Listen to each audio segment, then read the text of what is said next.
Hi, my name is Annie Grace, and I am the author of This Naked Mind. And today I wanted to really answer a question that I get a lot, and that is, how can I help? And I get this question from people who write in who may have partners or spouses or parents or children or loved ones or friends or family in any of our coaching programs or in any of our programs. And they just want to know, how can they help? How can they be there for the person that they love? And how can they understand, more importantly, because the truth is, when you're on the outside looking in and looking at somebody who seems to be doing something they no longer want to be doing, it is very hard to make sense of. I remember my husband would be like, what's the big deal? Why can't you just not drink if you don't want to drink? Or why can't you just stop after one if you want to stop after one? Or why are you so grumpy on the nights where you have to be the designated driver? You guilt trip me into driving all the time. Why can't I have a fun night out? And it was just this lack of understanding, because in his experience, alcohol was very different for him. It was a very different relationship. And we'd often debate about this idea of the addictive personality. And in my work, I actually kind of deconstruct the idea of an addictive personality, because the addictive personality does a few things. Number one, it's been kind of scientifically abandoned. Number two, the aspects that go into somebody becoming addicted, those personality traits, yes, there are some, but they're also really amazing things, like people who want to try new experiences, or who have like a zest for life, or who are super curious, or, it can be really positive too. So the whole packaging it together in this addictive personality can be very almost shaming and limiting for somebody who feels like, okay, well, if I have an addictive personality, then I'm just stuck. And the truth is, nobody is ever just stuck. And so addictive personality aside, I really wanted to give some insight into what might be happening with your loved one and why it might be so illogical from your perspective. You're looking at someone who you love more than anything, and you know that they want to make a change, or maybe they don't even know yet that they want to make a change, but you can see how much drinking is costing them. And you're like, why? How does this make sense? What is going on here? I don't get it. And then if you happen to have joined one of my best, most effective programs, if your loved one is in it, called the intensive, you don't get it even more, because in the intensive, we do something radical and we don't ask them to stop drinking right away. And so I'm going to explain exactly why that is. But here's the thing, is that what is happening inside their brain around alcohol is very different, and it changes, and it can change for any human being at any time. It's not just a subset of people that are alcoholics. In fact, the entire term alcoholic is not really scientific or medically based. It is actually just human beings. And they've proven this with other organisms, with rats or with mice. If you force feed mice, you have to force feed it to them, because they wouldn't drink alcohol normally on their own, because their instincts would tell them, no, don't do that. But if you force feed it to them, they will all get addicted.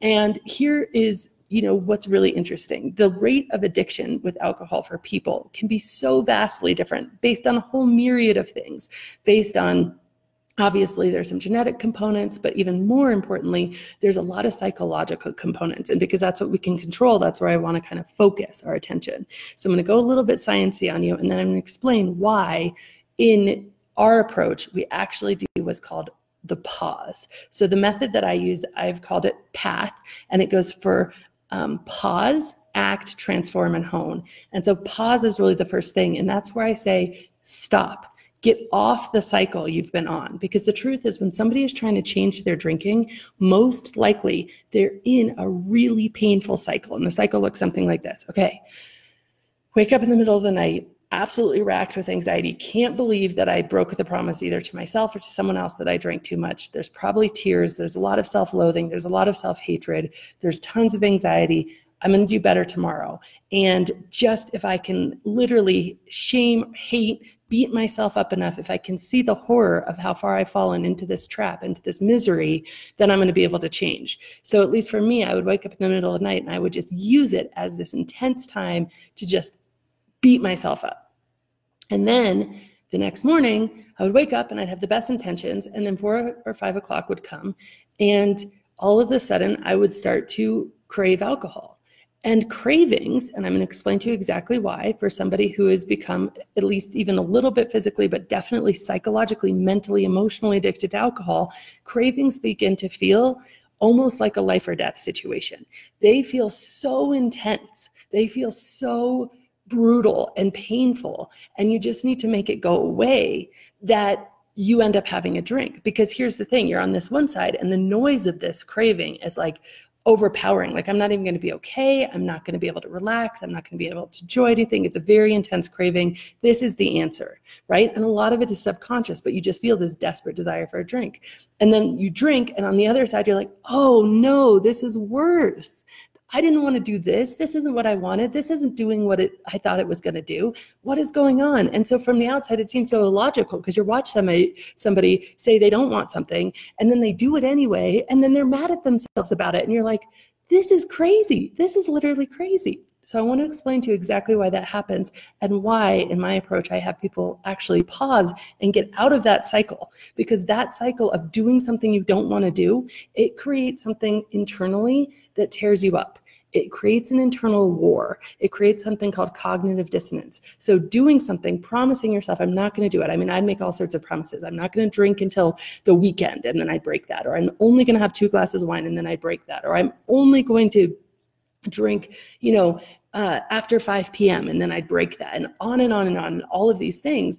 And so my level of confidence in myself, or even my own ability to make a change, was shot.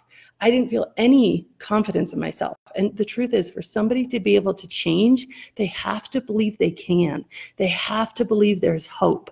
And this cycle of making promises and trying to change and not being successful has stolen your loved ones' ability to believe that change is even possible. And so they are stuck in this place of wanting to change, but not even feeling like it's possible to change. There's so much science that has been done. When people don't even believe they can do something, they won't even try, because the brain will say, what is the point?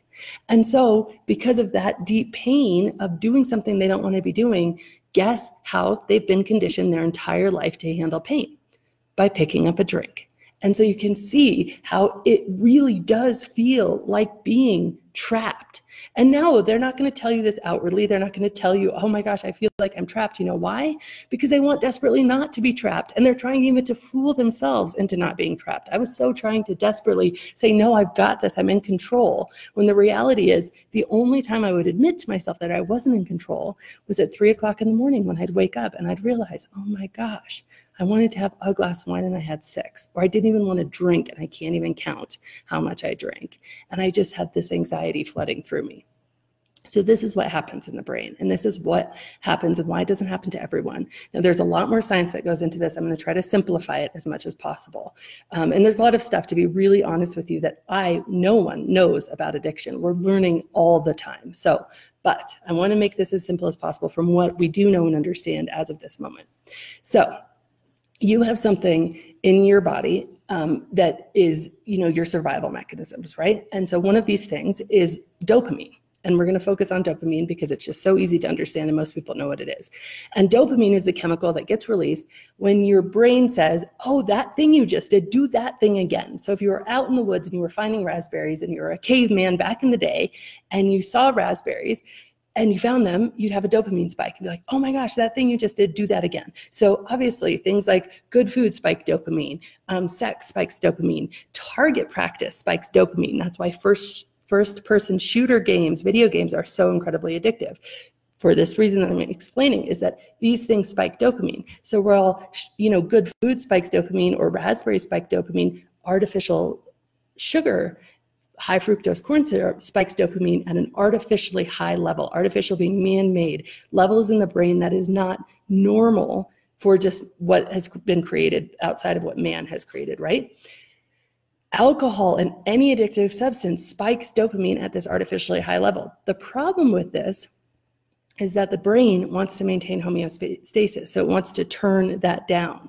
But when you're in moments of extreme stress and you have this artificial stimulation of dopamine, there's another whole thing that's happening, right? So you have an artificial stimulation of dopamine. The brain wants to turn it down. What happens when the brain turns it down is the brain releases something called dynorphin. It actually releases Krebs creates dynorphin, and that turns down pleasure. in the brain. That's tolerance. That's why somebody needs more and more alcohol to get the same effect over time. We know this. This makes sense to us, right? What we don't understand and what's not crystal clear is that turning down of the pleasure turns down pleasure across all things, okay? And so the things that used to be fun for somebody who was not regularly drinking or regularly drinking large amounts no longer are fun. They are no longer enjoyable. All of a sudden, the brain very quickly learns that alcohol is the only thing that is making things fun. And this becomes actually true because the dynorphin takes longer to leave the body than the alcohol does. So even if you wake up the next morning and you maybe go do something, you're not having as much fun because that dynorphin is ever present. There's also huge just mental associations that you've built up over time where drinking is fun, and it's not necessarily that alcohol is fun, but not drinking is not fun. So all of a sudden you're in this situation where your brain really truly learns with dopamine, which is the learning molecule that teaches us how to survive. It learns that alcohol is key to fun, all right? Now, that isn't actually where the true trap starts. It's where it starts, but it's not where really the plot thickens. The plot thickens when somebody starts to drink for stress. And for me, it was after the birth of my second son. I had really intense postpartum depression, and I started to drink for stress. And here's what happens. You have what's called a hedonic threshold. That means, normally you're naturally going through the day and your mood is up and down and up and down. Your ability to experience pleasure is up and down and up and down. And so it can elevate completely based on, situations that are happening in your life. Now, if you're in a really stressed out period, your entire hedonic threshold goes up and down at a higher or lower rate, right? And so imagine you have a fever. And so now your temperature is still going up and down, but it's going up and down right around 100 to 101 instead of 98.6 to, just around there. So it's still, everything's always still fluctuating, but now it's fluctuating at a different level. So when you're really, really stressed, your entire hedonic threshold, your happiness and your experience of joy and your experience of just feeling okay go up and down, but they go up and down on a different level. What that means is that normal things that used to bring you pleasure cannot break through. So the things you used to do to relieve stress, maybe you take a walk, read a book, have a bath, have a cup of tea, who knows, they don't work. And the body, obviously, stress is one of the most toxic things. I mean, it is really intense. And so the body says, oh my gosh, we need something. And if you've been a regular drinker, alcohol does one thing well, and that's numb the brain. It numbs it. It makes it slower. Thoughts slow down. Your brain slows down. It numbs it to the point, and it slows it down enough to the point where eventually, if you drink enough, you become completely unconscious. And so alcohol, by numbing the brain and immediately relieving those feelings of stress, combined with what we talked about before, artificially stimulating the pleasure center of the brain, including a dopamine release, these two things combine to tell your brain, oh my gosh, this thing you just drank is the solution. The problem is it tells your brain this thing you just drank is the solution on a visceral survival level. The brain learns that alcohol is the solution on a level that is akin to food and water. They have done experiments with mice when they're addicted to a substance, and they've put a electric metal grate in between the mouse and the substance. And the mouse will walk over, scald and burn and blister its paws in order to get to the substance. The mouse will ignore food, it will ignore water, it will even ignore its young when it's addicted in order to get to the substance. Now, it's illogical when you're seeing this from the outside, because it is illogical, because the brain has it's created an error because nothing in its experience was as addictive as the addictive things we have now. Shooting a bow and arrow provided dopamine and stimulation, but not like the first-person shooter game where you can shoot hundreds, if not thousands of things every few minutes, right? That level of dopamine is incredibly addictive. Sugar, raspberries, strawberries, naturally occurring sugar provided this dopamine release in the brain, but not at the level of high fructose corn syrup. Alcohol provides this artificially high dopamine release, and this is true for all addictive drugs. And that's combined with the fact that it numbs us, so it makes us feel in the moment like it's relieving our stress. And our brain learns, oh my gosh, I have two options: stress and all the nastiness that comes out with this, or this drink, which they don't perceive as bad. And by the way, society has not said is bad. And so the brain says, I'm going to take that. And so the experience will start to make sense now. Why I would wake up at 3 a.m, hate myself, not understand why I was doing what I was doing. And then by 4 or 5 p.m, when the evening started to get stressful, the kids needed dinner, everything was going on, I was finished with work, it was an intense day, all of a sudden, the need and desire for a drink was not just a want. It had become a literal survival mechanism in my brain. Now you can get out of this by understanding it, by learning it. That's what This Naked Mind is all about. It's empowerment through science-based education. Learn these things, deconstruct this. We are human beings. We don't have to fall into traps because we can understand them, and then we can free ourselves and step around them in the future. And learning it doesn't even mean that someone necessarily has to quit drinking forever. It just means that you have to become really aware of why you're drinking and when. And that's why in a program like the Intensive, which is our 12-week live coaching program, we literally say, pause. I want you to stop and get off this crazy cycle of trying to not drink and beating yourself up. And I want you to just become really mindful of all the reasons you do and learn all of this stuff so that actually by the time that people are ready to take a break, they want to. Because here's the truth about human beings is, at the end of the day, all of this science, all of this brain science, these chemicals, these neurological things, they can be overridden by human mind, the prefrontal cortex, understanding and desiring a different outcome. But we have to want it, and we have to know that it's possible.